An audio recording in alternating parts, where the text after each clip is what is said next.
As a new immigrant here in the US, there's just a ton of things that are new to me. Everything is still amazing and ibang-iba sa kinalakihan ko sa Philippines. Ibang-iba yung mga ginagawa natin. So today, I'm going to dish out 5 features of US neighborhoods that I wish were present in the Philippines. Number 1, libraries.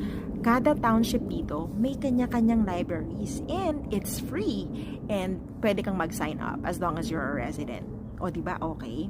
Tapos, updated pa yung catalogs nila. Nakakahiram ako ng mga Japanese authored books at kung ano-ano pa. And ito yun na nga updated. So, meron silang mga 2025 na published books, 2024. So, astig, diba?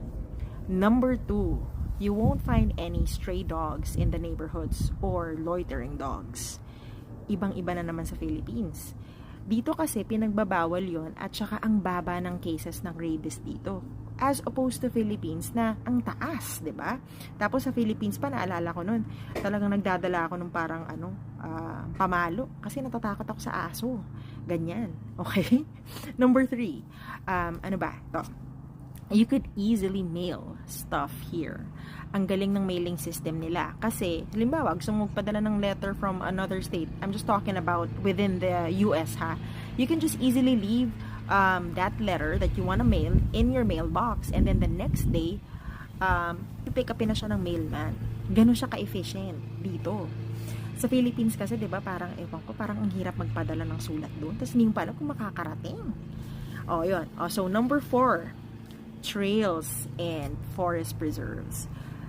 Sa totoo lang, yun yung isang bagay na na-appreciate ko living here in the US. Naiisip ko talaga, sana may ganun din sa Philippines. Kasi dito, talagang pinapangalagaan nila yung kanilang environment. So, importante sa kanila na may mga ganyang hiking trails. Ayun na lang, sana talaga may ganun sa Philippines.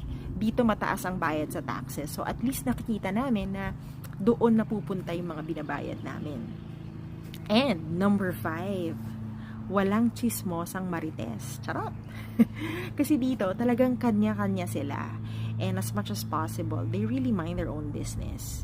As opposed sa Philippines, diba? Dikit-dikit kasi yung mga bahay natin. So, nagkakarinigan tapos magkichismisan, ganyan.